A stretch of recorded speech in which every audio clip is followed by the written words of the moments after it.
혁명과 폭동, 기존의 사회체제를 부정하여서 그것을 바꾸기 위한 반정권 세력이 그것을 성공하면 혁명이라 하여 찬송하고 또 그것에 실패하면 폭동이라 하여 세계적인 역사의 오점으로 남기게 되는 것이죠. 하지만 분명한 사실은 성공이든 실패이든 혁명이든 폭동이든 반드시 핏값을 치러야 한다는 사실입니다. 이처럼 세상은 어떻게든 원치 않는 상황을 바꾸려고 애를 씁니다.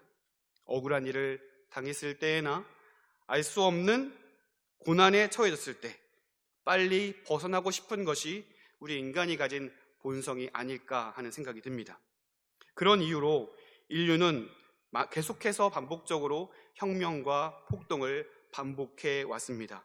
더 나은 세상을 위해서, 자유를 위해서 참을 수 없는 그 시대의 아픔을 바꿔보고자 폭동과 혁명이 끊이지 않았다는 사실을 우리는 세계 역사를 통하여 보게 됩니다.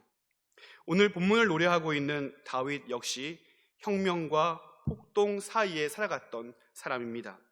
그가 혁명의 선봉장이 될 수도 있었고요, 반대로 폭동을 일으킨 자에게 왕좌를 내주어야 하는 위협 속에 살아가기도 했습니다. 하지만 다윗은 혁명가도 아니었고 폭도들에게도 무릎을 꿇지 않습니다. 어떤 상황 속에서도 다윗은 흔들림 없이 하나님 앞에 살아간 사람인 것을 오늘 우리가 읽은 시편 26편 말씀을 통하여서 우리는 선명히 보게 됩니다. 이 시의 배경을 학자들마다 좀 관점이 다른 것 같습니다. 어떤 학자들은 이 시편의 배경을 사울 왕에게 쫓기면서 그의 목숨이 위협받던 때라고 말하기도 하고요, 또 그의 아들이었던 압살롬에 의해서 그가 왕좌를 벗어나 피신했을 때라고 이야기를 하기도 합니다. 또 어떤 학자들은 이 26편에서 그러한 단서들을 선명하게 제공해 주지 않기에 다윗의 일생에 다 적용이 되는 말씀이다라고 해석을 하기도 합니다. 확실한 것은 다윗에게 참으로 위험한 날들이 많았기 때문에 이렇게도 해석할 수 있고 저렇게도 해석할 수 있는 것이 분명한 것 같습니다. 다윗은 사람들의 고소와 비난 속에서 하나님 앞에 자신의 정직함을 드러내고 있다는 사실이 오늘 본문을 통하여서는 분명히 나타나고 있죠. 2절 말씀 한번 보실까요? 2절을 보시면요, 여호와여 나를 살피시고 시험하사 내 뜻과 내 양심을 단련하소서. 아멘. 나를 살피시고 시험하사라고 얘기합니다.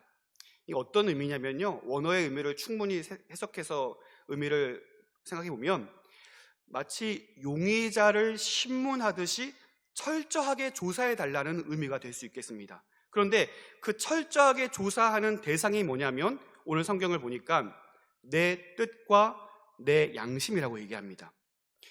내 뜻을 충실하게 원어를 직역하면 내 콩팥입니다.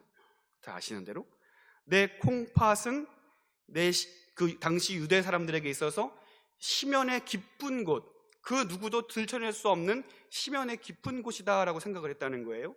그리고 내 양심은 직역을 하면 내 심장이 되겠습니다. 그러니까 이 심장은 자신의 의사결정기관이라고 생각을 했던 거예요.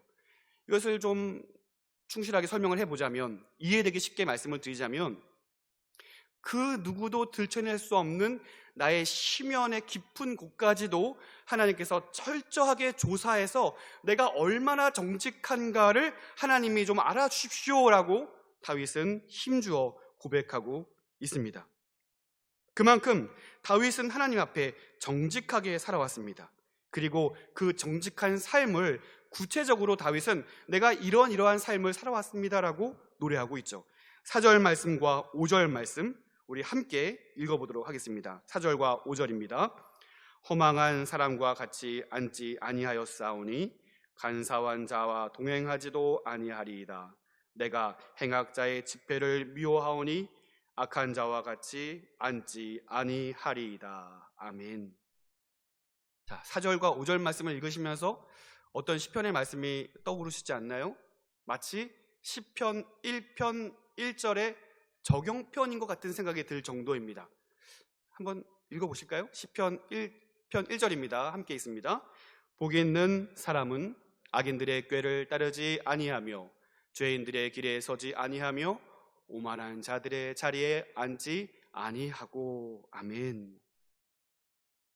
다윗은 그와 같은 삶을 살았다라고 얘기를 하죠. 그러니까 복 있는 사람의 삶을 살아왔노라 라고 다윗은 고백합니다. 자, 여기서 말하고 있는 허망한 사람에 대한 다양한 해석들이 있어요. 허망한 사람을 어떻게 해석하고 있냐면 사기꾼, 무가치한 사람들, 헛된 것을 좋아하는 사람들이라고 해석을 하기도 합니다. 또 이어서 나오는 간사한 사람은요, 두 마음을 품은 사람들이라고 해석을 하기도 합니다.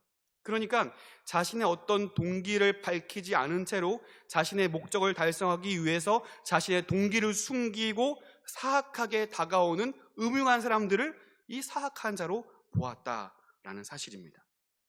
오로지 자신에게 관심이 있어서 자신에게 유익이 되는 것에만 열렬하게 반응하는 사람들, 다윗은 이러한 자들과 결단코 함께 앉아 식사를 하지도 않고 교제를 나누지도 않았다라고 그의 삶을 통하여 결단하고 이야기하고 있습니다. 다윗이 사울 왕에게 쫓길 때 다윗의 충신들이요 다윗의 충신들이 다윗에게 이야기합니다. 이 사울을 죽이는 것이 바로 하나님의 뜻입니다 라고 이야기를 하죠. 왜냐하면 사울 왕의 용맹함이 사라졌기 때문에 그래요. 이 다윗이 등장하였고 때만 되면 그 날카로운 창을 다윗에게 집어던지는 그 장면을 목격하는 거죠. 그리고 사울을 떠나서 도망가는 그 다윗을 집요하게 추적하면서 어떻게든 그를 죽이기 위해 애를 쓰는 그 사울 왕의 모습을 바라보면서 하나님의 영이 떠났다라고 생각하고 오히려 그 사울을 죽이는 것이, 다윗 왕 당신이 그를 죽이는 것이 하나님의 뜻입니다라고 조언하기도 했습니다. 그리고 마침내 사울을 죽일 수 있는 기회가 찾아왔을 때에도 다윗은 그들의 바램대로 사울을 죽이지 않습니다. 그를 따르던 이들이 이것이야말로 하나님이 주신 절호의 기회다라고 속삭이는 그때에도 다윗은 사울을 죽이지 않습니다. 왜냐하면 심판은 오직 하나님께 있다는 사실을 다윗이 믿었기 때문입니다. 뿐만 아니라 하나님께 기름 부음 받은 자를 자기가 감히 심판할 수 없다는 사실 또한 그가 확실히 믿고 있었죠. 여러분, 이처럼 하나님 앞에 살아간다는 것은 참 어려운 일인 것 같습니다. 여러분, 다윗의 인생을 아시지 않습니까? 그가 겪었던 모진 어려움들, 고난들, 좌절, 죽음의 위협, 또 때로는 살기 위해서 그 적장인 블레셋에 들어가서 침을 흘리면서 미친 사람인 척을 해야만 했던 그런 구차한 시절들, 처절한 몸부림, 왜 이렇게까지 철저하게 인내하면서 복수하지 않았던 것일까요? 하나님의 마음에 합한 자라는 그 칭호를 얻기 위해서 이런 일을 했을까요? 그가 하나님께 어떤 상을 받기 위해서 이토록 오랫동안 참고 하나님의 때를 기다렸던 것일까요? 그랬던 것 같지 않습니다. 오히려 그가 늘 충실하게 하나님 앞에 살아갔기 때문에 그런 것 같습니다. 또 어떤 것보다 하나님이 그의 삶의 우선순위였던 것을 그가 믿었기 때문에 그와 같은 삶을 충실하게 살아냈다는 것입니다.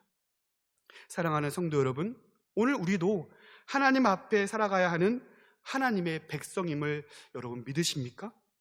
그렇다면 우리 앞에 펼쳐지는 이 모든 믿음의 길을 우리 또한 온전히 걸어갈 수 있어야 하겠습니다. 그 길이 좁은 길일지라도, 그 길이 좁아서 사람들이 찾지 않는 힘겹고 고단한 길일지라도 우리는 하나님의 백성이기에 이 여정에 참여해야 할 줄로 믿습니다. 보십시오. 얼마나 많은 사람들이, 혹은 믿는 많은 사람들이 편하고 쉬운 길을 찾아 나서는지 모르겠습니다. 귀찮은 것이 싫고, 어느 날 갑자기 부자가 되길 원하고, 어느 날 갑자기 기적처럼 이 모든 어려움이 극복되기를 원하고, 어느 날 갑자기 문제가 해결되는 기적을 원하는 것입니다. 넓고 쉬운 길을 찾아 나섭니다. 오히려 그것이 은혜의 길이요 축복의 길이다 라고 사람들은 말하며 그러한 기적들을 동경하며 살아가고 있습니다. 그런데요, 다윗에게 펼쳐진 길은 전혀 그와 같은 길이 아니라는 사실을 우리는 분명히 보게 됩니다. 다윗이 성군이 되어서 수많은 나라들을 평정하고 가장 위대한 이스라엘의 왕정 시대를 꽃피운 것을 우리가 바라보기 전에, 그가 그것을 달성하기 전에 겪었던 수많은 어려움들과 그 고난들을 우리는 반드시 기억해야 한다는 것입니다. 하나님께 복을 내려달라고 기도하기 전에 나를 위해 십자가에 못 박혀 죽으신 예수 그리스도의 희생을 우리는 반드시 기억해야 한다는 사실입니다. 사도들의 가르침을 들어보시기를 바랍니다. 그 어떤 사도들도 이 생의 만족을 위해서, 이 땅의 화평을 위해서, 이 상에서 잘 먹고 잘 사는 것을 위해서 살아가라고 가르치는 사도들이 한 명도 없음을 우리는 보게 됩니다. 오히려 행함이 없는 믿음은 죽은 믿음이라며 핏발을 세우며 가르치는 사도들의 부르짖음을 우리는 보게 됩니다. 오히려 예루살렘에 가면 핍박과 환난이 나를 기다린다 하나 주께서 맡긴 사명, 곧 하나님의 은혜의 복음을 증거한 일을 마치려 하면은 나의 생명을 조금도 귀한 것으로 여기지 아니하노라 하면서 그 믿음의 길을, 그 좁은 길을 걸어갔던 사도 바울을, 우리에게 믿음의 삶을 도전하고 있다는 것입니다. 이 사도 바울은 우리에게 이와 같이 가르치고 있습니다. 디모데후서 2장 3절과 4절 말씀을 우리 함께 읽어보겠습니다. 함께 읽습니다. 너는 그리스도의 예수의 좋은 병사로 나와 함께 고난을 받으라. 병사로 복무하는 자는 자기 생활에 얽매이는 자가 하나도 없나니 이는 병사로 모집한 자를 기쁘게 하려 함이라. 아멘. 여러분, 자기 생활에 얽매이는 자들은 누구입니까? 한평생 자기 만족을 위해 살아가는 사람들입니다. 자기 만족을 위해 예수 그리스도의 희생을 전혀 생각하지 않는 사람들입니다. 오히려 자신의 만족을 위해 예수 그리스도의 희생을 생각하지 않고 하나님께 자신의 만족한 삶을 위하여, 자신의 평탄한 삶을 위하여 오로지 그것에만 관심이 있어서 그것에만 관심 갖고 기도하는 자들이 자신의 생활에 얽매이는 자들이 아니겠습니까? 여러분은 어떤 분들이십니까? 여러분의 소속은 어디에 있습니까? 여러분은 어떤 것을 위해 살아가십니까? 오늘 말씀을 보니 그리스도 예수의 좋은 군사로 나와 함께 고난을 받으라 라고 말씀하고 있습니다. 우리가 그리스도의 영광에 참여하듯 우리는 그리스도의 고난에도 참여해야 함을 여러분 믿으시기를 바랍니다. 그것이 우리의 삶의 길이며 주께서 원하시는 완전함의 삶인 것을 우리가 기억할 수 있게 되기를 간절히 소원합니다. 자, 이와 같은 배경으로 우리가 1절 말씀을 한번 읽어보도록 할까요? 오늘 본문의 1절 말씀 함께 읽습니다. 내가 나의 완전함에 행하여 싸우며 흔들리지 아니하고 여호와를 의지하여 싸우니 여호와여 나를 판단하소서. 아멘. 완전함에 행하여 싸우며, 어쩌면 이 두 단어는 우리 신자들로 하여금 상당히 부담을 주는 단어인 것 같습니다. 자신이 없거든요. 우리는 다윗과 같이 고백할 자신이 너무 없어 보입니다. 참 다윗은 대단했구나 라고 생각할지언정 내 삶을 돌이켜볼 때 이렇게 얘기하기가 불가능할 것 같다라는 생각이 들 정도입니다. 그런데요, 여기서 완전함에라고 번역된 히브리어 단어인 베툼미라는 단어는요, 행위로서의 완전함을 의미한다기보다는 하나님과의 언약적 관계 안에서의 완전함을 의미하고 있습니다. 좀 쉽게 설명을 드리자면요, 전혀 그 행위에서 더럽혀지지 않은 고결함을 의미하는 것이 아니라 여전히 죄를 짓는 죄인이지만 하나님께서 의롭다고 결정하셔서 의인이 된 것을 얘기하고 있는 거죠.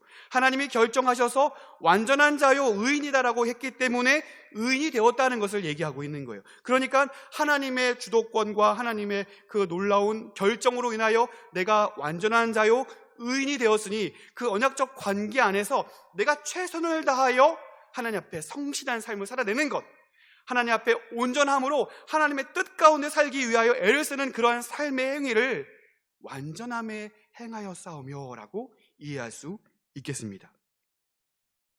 실제로 이 단어가 구약 성경에 여기저기서 사용이 되는데요.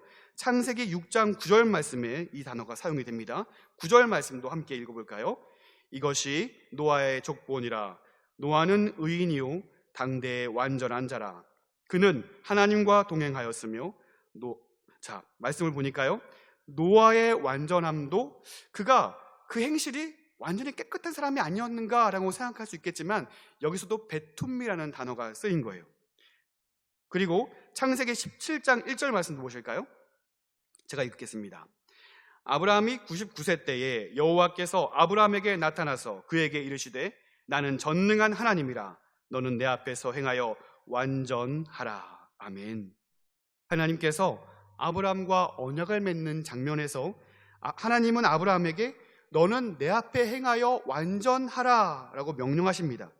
이 역시도 아브라함에게 너는 더 이상 죄짓는 삶을 살지 마라, 그런 행위에 있어서 완전함을 하나님께서 요구하시는 것이 아니라 하나님과의 언약에 있어서 성실한 삶을 살아갈 것에 초점을 맞추고 있다는 사실을 우리는 분명히 보게 됩니다. 그도 그럴 것이 아브라함이 그렇게 계속해서 순결한 삶이요 고결한 삶을 살아내지 못하거든요.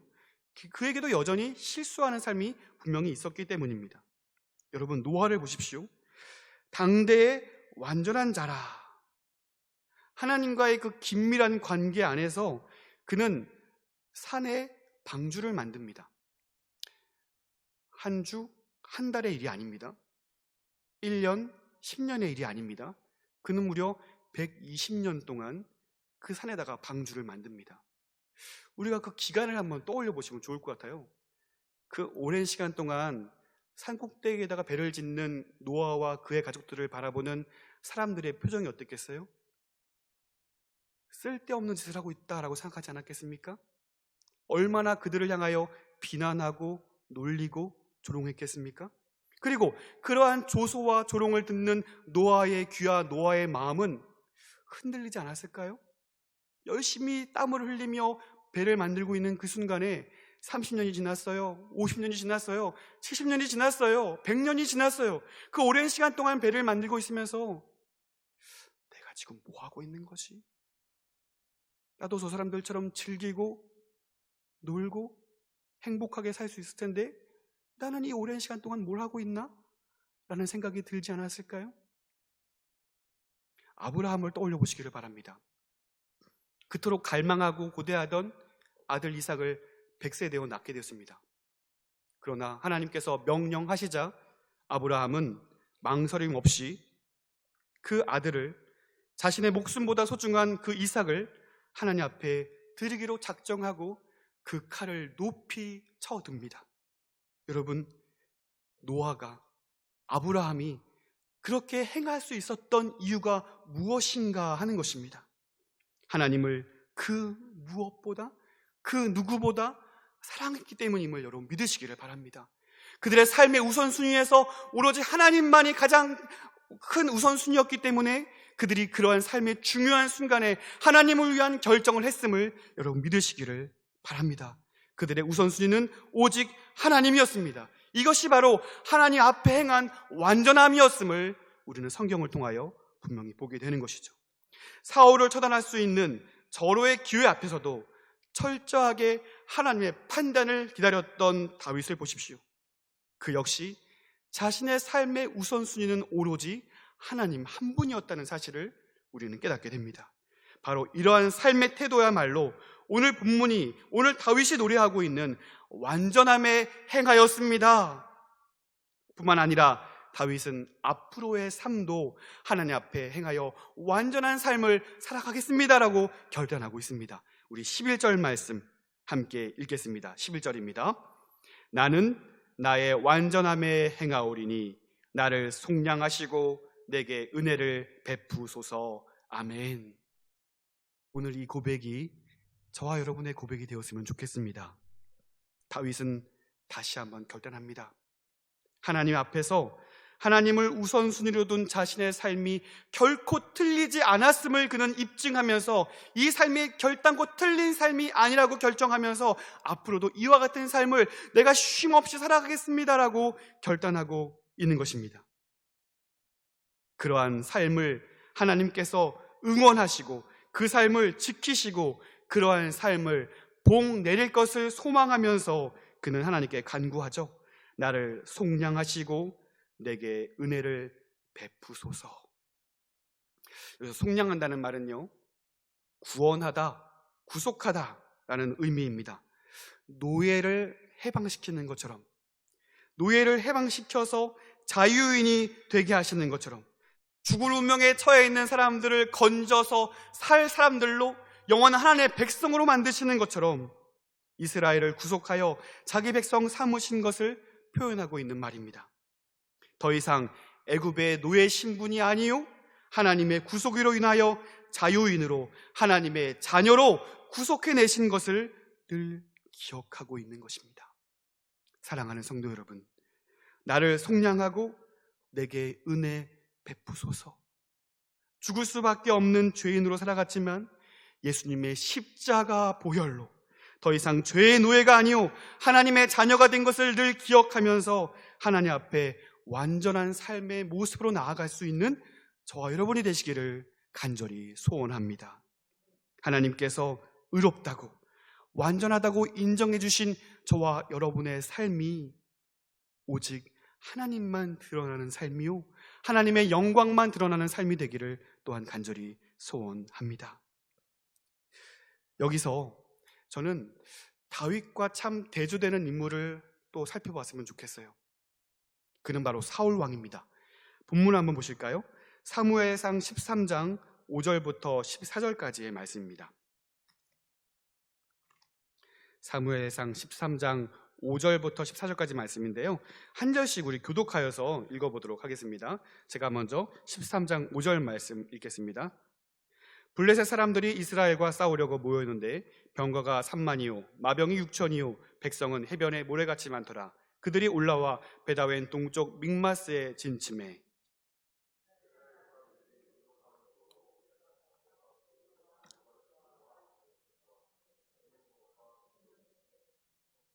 어떤 히브리 사람들은 요단을 건너 갓과 길르앗 땅으로 가되 사울은 아직 길갈에 있고 그를 따른 모든 백성은 떨더라.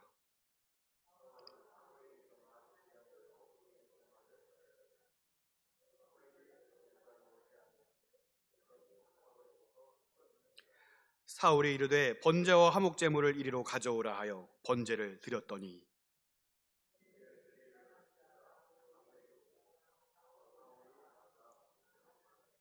사무엘이 이르되 왕이 행하신 것이 무엇이냐 하니 사울이 이르되 백성은 내게서 흩어지고 당신은 정한 날에 안에 오지 아니하고 블레셋 사람은 믹마스에 모였음을 내가 보았으므로.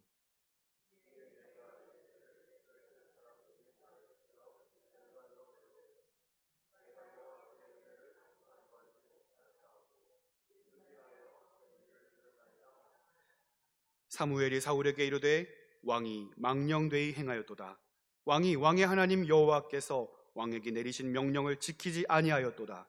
그리하였더라면 여호와께서 이스라엘 위에 왕의 나라를 영원히 세우셨을 것이거늘.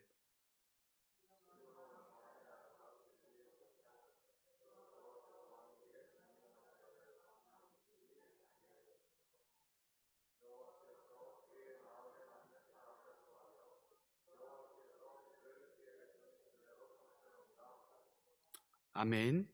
자, 사울 왕이 겪었던 전쟁 중에 한 장면을 우리가 좀 읽어보았습니다.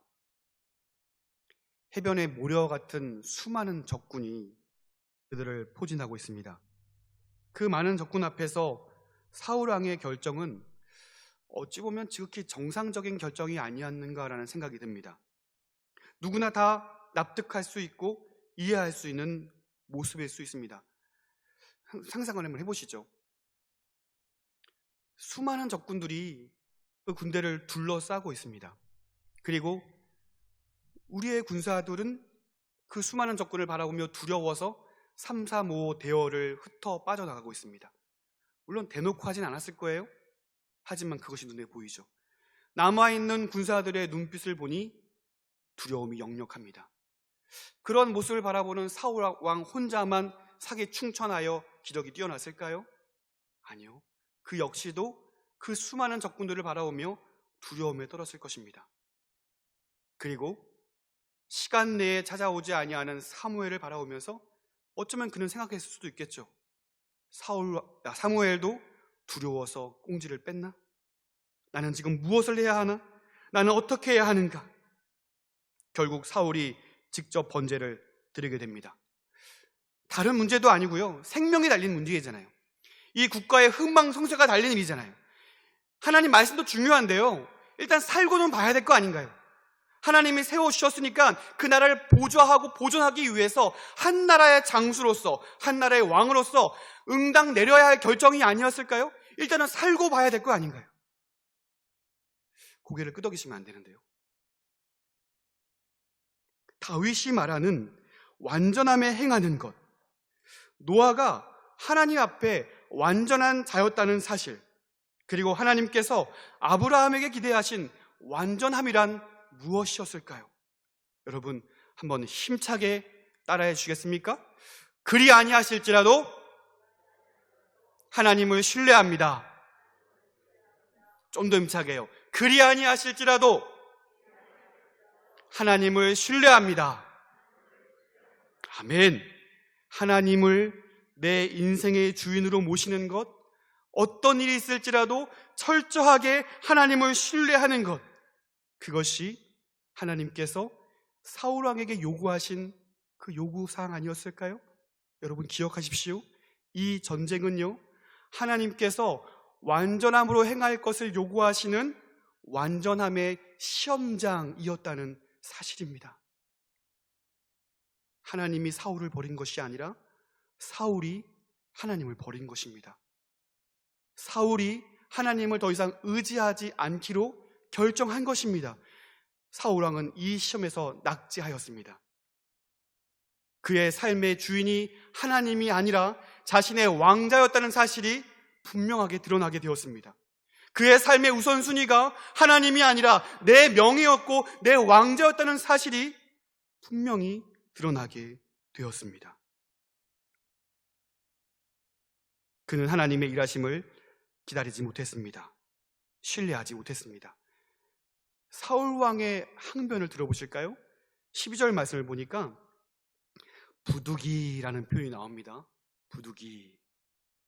어쩔 수 없이. 아마 당신도 나였으면 그리했을 것입니다. 두려움에 떨고 있는 백성들을 위할 수 있는 최선의 방법이었습니다. 그래요. 저마다 합당한 이유가 있습니다.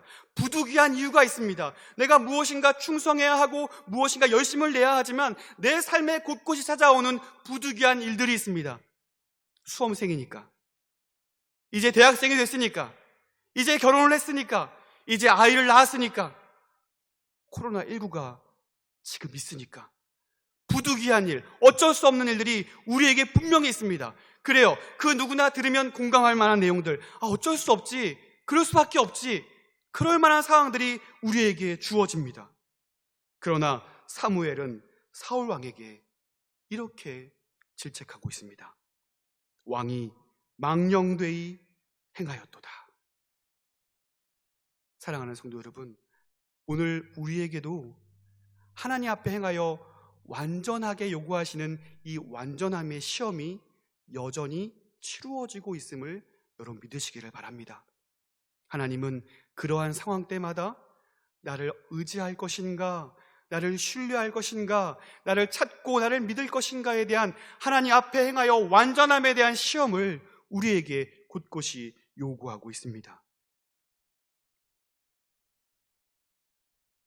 하나님께서 그렇게 우리에게 시험을 치르고 요구하실 때에 오늘 우리가 부득이하게 그랬습니다라고 이야기하기 전에 하나님은 이 모든 부득이함보다 크신 분입니다라고 결정할 수 있는 저 여러분 되시기를 간절히 소원합니다. 사무엘도 말합니다. 당신이 끝까지 기다렸다면 영원히 당신의 나라를 하나님이 이루었을 것입니다라고 얘기하고 있습니다. 하나님께서 그 모든 부득이한 상황보다 뛰어나셔서 오히려 내가 생각할 때 어쩔 수 없는 모든 상황들을 바꾸어 하나님의 놀라운 일들로 바꾸어 나가실 분이 우리의 능력의 하나님이심을 여러분 믿으시기를 간절히 소원합니다. 다윗은 이러한 사울의 불의를 지켜보면서도 정의라는 이름으로 혁명을 일으키지 않습니다. 그는 철저하게 하나님을 의지합니다. 죽음의 위협 앞에서도 하나님을 의지할 수 있는 믿음, 그러한 믿음과 하나님께 대한 철저한 신뢰가 있었기 때문에 죽음의 두려움도 그를 위협하지 못하는 것입니다. 그래서 그 역시도 부득이한 일들이 분명히 있을 것이지만 그는 그 부득이하다 하여서 그 부득이함에 자신의 삶을 내어 맡기는 것이 아니라 오히려 부득이함보다 하나님께서 일하실 것을 기대하며 소망하며 여호와께서 나의 힘이라는 사실을 힘주어 고백하고 있습니다. 27편, 시편 27편 1절 말씀 제가 한번 읽어보겠습니다. 여호와는 나의 빛이요 나의 구원이시니 내가 누구를 두려워하리요. 여호와는 내 생명의 능력이시니 내가 누구를 무서워하리요. 아멘. 다윗이 하나님을 믿은 거예요. 그 하나님을 신뢰한 것입니다. 이쯤에서 우리가 한번 생각해 볼 사항이 하나 있습니다.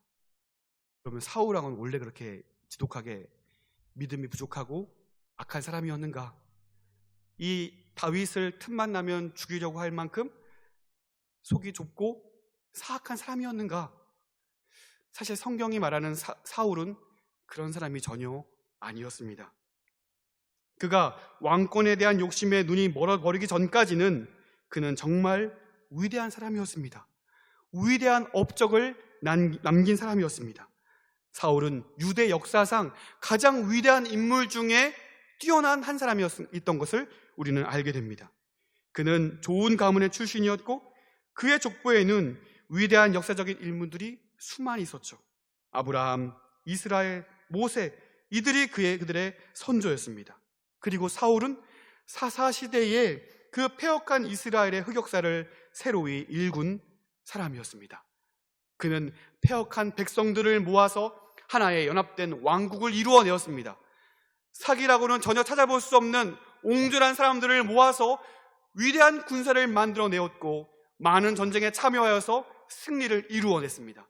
전쟁에 나아가 승리를 일구어내었고 적을 무찌르고 또 무찌러내었습니다. 이스라엘을 강한 민족으로 이끌어낸 장본인이 바로 사울 왕이었습니다. 더욱이 사울은 하나님의 영에 충만했던 사람입니다. 그 역시도 예언하는 자로 서 있게 됩니다. 그는 사람들이 추구하는 모든 것을 갖추고 있었습니다. 성령의 능력으로 하나님을 위해 놀라운 일을 행하는 하나님께 택함 받은 첫 지도자였다는 사실입니다. 그러나 그의 위대함이 오래도록 지속되지 않는 것이죠. 다윗이라는 인물이 등장하였고 왕권과 명예, 이것이 그의 목적이 되기 시작하면서 그는 죄악의 길을 걸어가게 됩니다. 사울은 아말렉과의 전투에서 모든 것을 진멸하라는 그 하나님의 명령에 불순종하고 육축과 어린 양, 갇혀 있는 것들을 남겨놓고 심지어 자기를 위하여 기념비까지 세우는 불충성을 보이게 됩니다. 이러한 그의 오만과 패역에 하나님은 더 이상 그와 함께할 수 없음을 선언하게 되고 이새의 아들 다윗을 제2의 이스라엘 왕으로 세우시게 됩니다. 여러분, 이런 행적들을 바라보면서 그렇다면 다윗은 안전할까 하는 의문점이 생깁니다. 다윗은 사울처럼 변질될 가능성이 없을까 하는 것입니다.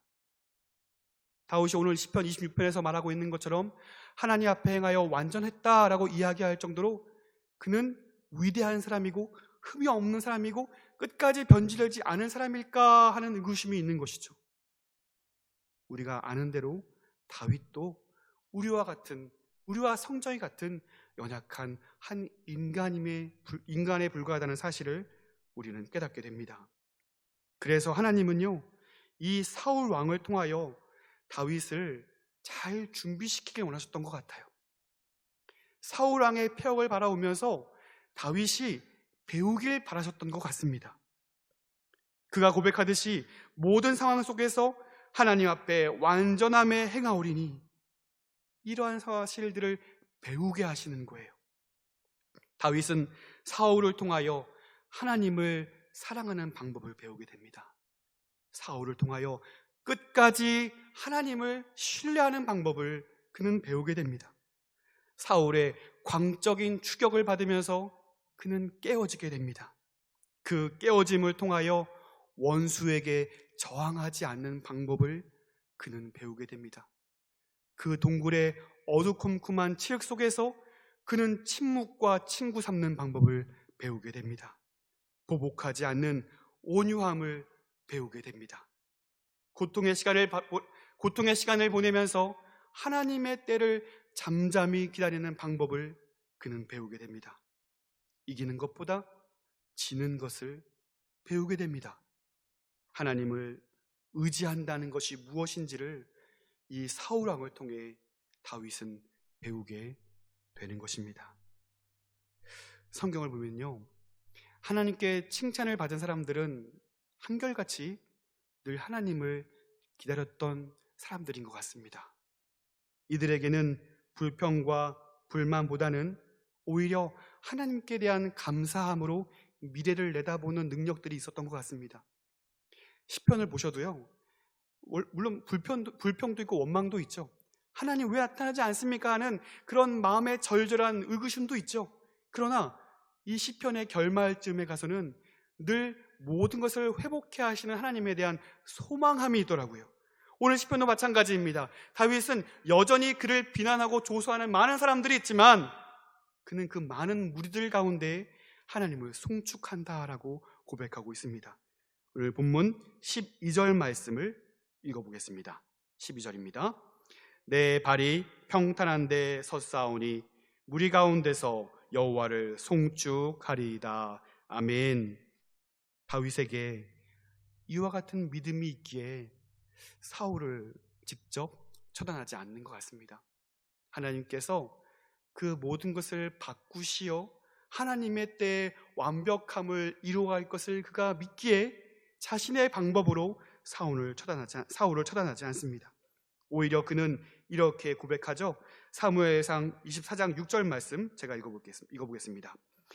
자기 사람들에게 이르되 내가 손을 들어 여호와의 기름 부음을 받은 내 주를 치는 것은 여호와의 금하시는 것이니 그는 여호와의 기름 부음을 받은 자가 됨이니라 하고. 아멘.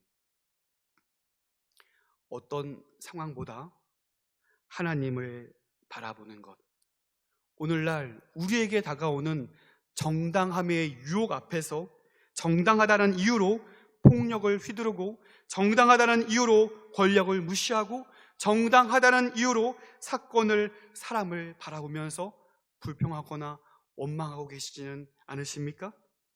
어떻게 하면 이 억울함을 풀 수 있을까? 어떻게 하면 이 고단함으로부터 내가 빠져나오게 될 수 있을까? 어떻게 하면 복수할 수 있을까? 분노하고 계시지는 않으십니까? 사랑하는 성도 여러분, 잠잠히 주의 뜻을 기다릴 수 있는 저와 여러분 되시기를 간절히 소원합니다. 오히려 하나님께서 행하실 일들을 소망하고 기대함으로 하나님께서 이루어 가실 그 역사를 내가 동참해 나가는 간절한 기도로 주님을 의지하고 주님께 부르짖을 수 있는 저와 여러분 될 수 있기를 간절히 소원합니다. 사랑하는 성도 여러분, 다윗은 끝까지 하나님을 기다립니다. 설령 억울한 일을 겪을지라도 오늘 우리는 하나님만을 구하고 하나님만을 바라게 되기를 원합니다. 하나님께서 반드시 그 억울함을, 그 슬픔을 기쁨으로, 온당한 것으로 바꾸어 나가실 분이시기 때문에 그렇습니다. 여러분 믿으십시오. 하나님은 온당한 것을 원하세요. 정당한 것을 원하세요. 그것이 그분의 속성이고 그분의 성품이기 때문에 그렇습니다. 하나님은 공의로운 분이십니다. 그러므로 우리가 기억해야 할 삶의 중요한 원리가 있다면, 내가 억울한 일로 고통받는 것을 걱정하거나 두려워할 것이 아니라 내가 억울함 가운데 있다는 사실을 하나님께서 아신다는 사실입니다.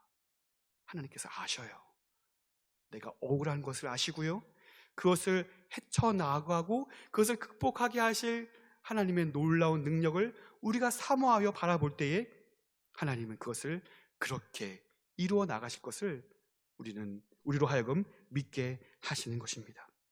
여러분, 새왕 이야기라는 책을 보면요, 다윗이 그의 신복 아비새에게 이런 이야기를 합니다. 사람들은 하나님의 능력을 원하지만 나는 하나님의 뜻을 원한다네. 많은 그리스도인들이 원하는 것은 하나님의 능력인 것 같습니다. 저도 그렇고요, 여러분도 그럴 거예요. 우리는 하나님의 기적을 구합니다. 하나님의 능력을 우리는 기다립니다. 이 상황에서 하루빨리 벗어날 수 있는 기적을 원합니다.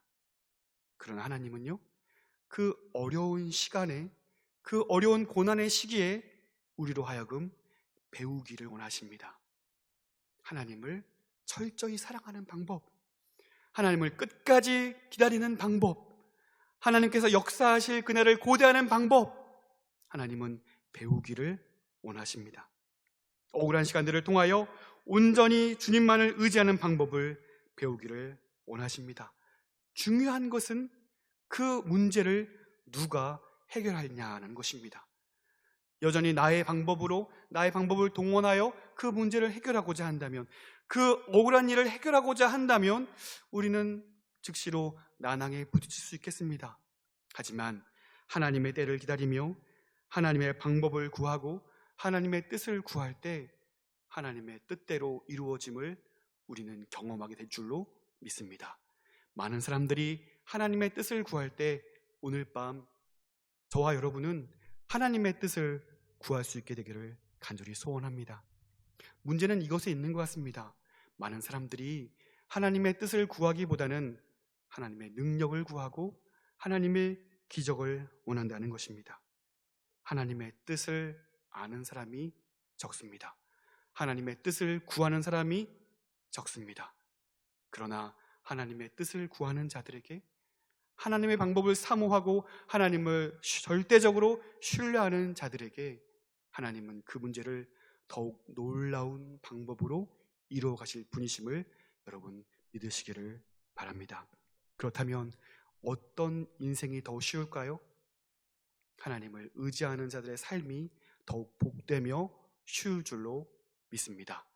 나의 힘이신 여호와여, 내가 주를 사랑하나이다.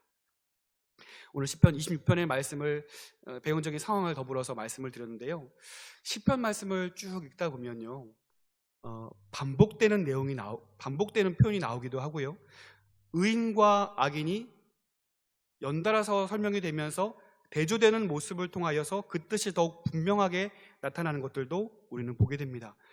이 1절부터 12절로 구성된 시편 26편도 마찬가지입니다.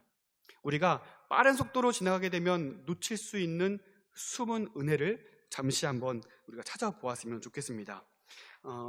먼저는 1절에 소개되는 나의 완전함에 행하여 싸우며 라고 되어 있는 부분인데요, 11절에 보면 동일한 표현이 등장합니다. 11절에 나의 완전함에 행하오리니 라고 표현되어 있습니다. 우리가 샌드위치 구조다 라고 표현을 하기도 하는데요, 반복은 강조입니다. 그렇죠? 다윗은 이 시편 26편을 통하여서 이것을 얘기하고 싶었던 거예요. 처음부터 끝까지 이것을 이야기하고 싶었던 거예요. 하나님 앞에 내가 완전하게 행하였습니다. 이전의 삶도 그래왔고 앞으로의 삶도 그러할 것입니다 라고 하여 첫 절과 마지막 구절에 가서 이와 같은 반복을 통하여서 이 구절을 설명하고 있습니다. 여러분, 하나님 앞에 완전하게 행한다는 것, 이것은 우리의 삶으로 드러나는 것입니다. 믿음은 행함입니다. 믿음은 단순히 마음적인 수긍과 지성적인 이해가 아니라 나의 삶으로 표현될 때에 진정한 믿음이라고 이야기할 수 있는 것이죠. 다윗은 오늘 저와 여러분에게 이러한 온전한 믿음을 요구하고 도전하고 있습니다. 자, 또 1절 말씀에요, 흔들리지 아니하고 라고 표현되어 있습니다. 그런데 12절 마지막 구절에 보시니까 평탄한 데에 섰사오니 라고 되어 있습니다. 표현은 다르지만 이것은 같은 의미인 것을 우리는 분명히 알게 됩니다. 여호와를 의지하여 흔들리지 않았다라고 고백한 다윗은요, 어떤 유혹에도 허망한 자들과 악한 자들과 교제하지 않았다라고 이야기합니다. 그들의 모든 유혹을 거절하여 흔들림 없는 완전한 길로 나아갑니다. 그리고 시를 마무리하면서 결국 그는 흔들림이 없는 곳, 평탄한 곳에 서 있게 됩니다. 그것은 반석입니다. 하나님이라는 반석 위에 그는 서 있게 되고 결코 흔들림 없이 하나님을 송축하는 자로 서 있게 됨을 보게 됩니다. 여러분, 모두가 동일한 삶을 살아가지만 누군가는 흔들리지 않는 삶을 살아갑니다. 그들은 누구냐면 하나님이라는 반석 위에 살아가는 사람들입니다. 고난이 있고 억울한 일이 있고 어려움이 있지만 그들은 찬송하는 자로 남아있게 됩니다. 그리고 2절 말씀에 보니까요, 여호와여, 그리고 6절에서 여호와여, 그리고 8절에서 여호와여, 이렇게 여호와의 이름을 3번 부르고 있습니다. 각각 간절함에 대한 표현을 나타내고 있는데요, 먼저는 다윗이 자신의 깊은 내면의 속까지도 다 조사받을 만큼 자신은 의롭다라는 사실을 하나님 앞에 간절함으로 호소하고 있는 것입니다. 나지막하게 이 대적자들의 비난과 조소에도 자신은 이만큼 정직하다는 사실을 그는 하나님 앞에 온전하게 부르짖고 자신의 온전함을 표현하고 있습니다. 그리고 6절에 이어서는 다시 한번 여호와를 부르짖고 있는데요, 손을 씻는 표현을 하고 있어요. 주의 제단에 두루 다닐 것이다 라고 말하고 있습니다. 여러분 잘 아시는 것처럼 성전 기물을 만진다는 것, 여호와의 전에 성막에 들락날락 한다는 것은 아무나 할 수 없다는 것을 우리는 알고 있습니다. 그것은 선택받은 사람들에게만 주어진 것이죠. 다윗은 그와 같이 손을 씻었다라는 의미는 자신의 정직함을 얘기하고 있는 것입니다. 목숨을 걸 만큼 자신은 하나님 앞에 온전하다는 것을 힘있게 표현해내고 있는 것입니다. 그리고 8절에서 그는 다시 한번 여호와여라고 부르고 있습니다. 그런데 이 8절에서 부르짖는 여호와여라는 부르짖음은 이전까지와는 다른 부르짖음 같습니다. 여기에는 평온함이 있습니다. 여호와여, 내가 주께서 계신 집과 주의 영광이 머무르는 곳을 사랑하오니. 그를 향하여 빗발치는 모든 조롱과 조소가 다 사라지고 하나님의 전에서 평화롭게 거닐고 있는 그 시편 저자의 모습을 우리는 상상할 수 있습니다. 이 흐름을 여러분 보실 수 있습니까? 2절과 6절과 8절에서 각각 여호와여라고 부르짖고 있지만 드라마틱한 구도를 우리는 분명히 보게 됩니다. 앞서 말씀드린 것처럼 우리 모두에게, 우리 신자들의 삶에는 고난이 있고 어려움이 있습니다. 그것은 피할 수 없는 우리의 삶의 여정입니다. 그러나 우리의 삶은 고난으로 맞춰지는 것이 아니라 오히려 반석이신 여호와 하나님으로 인하여 소망을 바라볼 수 있고 하나님 나라를 미리 꿈꾸어 맛볼 수 있는 능력의 삶인 것을 여러분 믿으시기를 바랍니다. 자, 4절 말씀도 보실까요? 같이 앉지 아니하여 싸우니. 5절에도 동일한 표현이 나오죠. 같이 앉지 아니하리이다. 자, 반복은 강조라고 말씀을 드렸습니다. 마찬가지로 행악자들과 사악한 자들과 간사한 자들과 먹지도 마시지도 않겠으며 그들과 동행하지도 않겠으며 교제하지도 않았다고 말한 이 다윗은 앞으로의 삶도 그러할 것이다 라고 힘주어 결단하여 말하고 있습니다. 자, 5절 말씀에 행악자의 쥐패라는 단어가 등장을 합니다. 이와는 대조되는 단어로 12절에 무리 가운데 라고 표현되어 있습니다. 상당히 대조된 단어입니다. 행악자의 지폐는 무엇입니까? 그들의 공통점이 있다면 하나님의 다스림을 거부한 자들일 거예요. 하나님의 다스림이 없는, 하나님 없는 기쁨, 하나님 없는 만족을 누리는 자들과 함께 교제하지 않겠노라. 오히려 그 무리를 내가 미워한다라고 얘기하고 있지만 그는 이제 8절의 말씀을 보니까요, 주께서 계신 집과 주의 영광이 머무는 곳을 사랑하오니. 그들의 모임은, 하나님이 없는 모임은 내가 미워하지만 여호와의 집은 내가 사랑한다라고 이야기합니다. 자, 6절과 8절에서요, 주의 제단, 주께서 계신 집, 주의 영광이 머무는 곳, 이것은 모두 하나님의 임재를 상징하고 있습니다. 결국 이것은 하나님 자신을 내가 사랑한다는 그의 신앙 고백인 것입니다. 내가 행악자들과 함께하지 않겠지만 반대로 내가 하나님과 늘 가까이하며 하나님을 사랑하는 삶을 살아가겠습니다라는 고백이 이 대조를 통하여서 선명하게 드러나게 됩니다. 자, 우리 마지막으로 6절 말씀에 손을 씻고 이 단어와 10절 말씀에 손의 사악함, 오른손에 뇌물이 가득하오나 라고 되어 있습니다. 손을 씻는다라는 의미는 그의 정직함, 그의 순결함을 의미합니다. 다윗은 이와 같이 그의 온당함을 설명하고 있습니다. 그리고 그의 결과로 늘 하나님과 동행하여 하나님을 노래하는 삶을 산다라고 이야기합니다. 그러나 그와 반대로 그의 손에 깨끗함이 없는 자들은 10절에서 이야기하고 있는 대로 손에 사악함이 있고 오른손에 뇌물이 가득하다라고 이야기를 합니다. 중요한 것은 하나님이 없이 사는 사람들은 이것이 전부라고 이야기하고 이것이 참 만족이라고 이야기를 합니다. 하지만 다윗은 이 모든 것을 가리켜 허망한 것이다 라고 말을 하죠. 사랑하는 성도 여러분, 영원한 것, 영원한 만족, 그 하나님만을 소유하시고 하나님과 동행하시고 하나님으로 인하여 기뻐할 수 있는 저와 여러분 되시기를 주님의 이름으로 축원드립니다. 기도하겠습니다.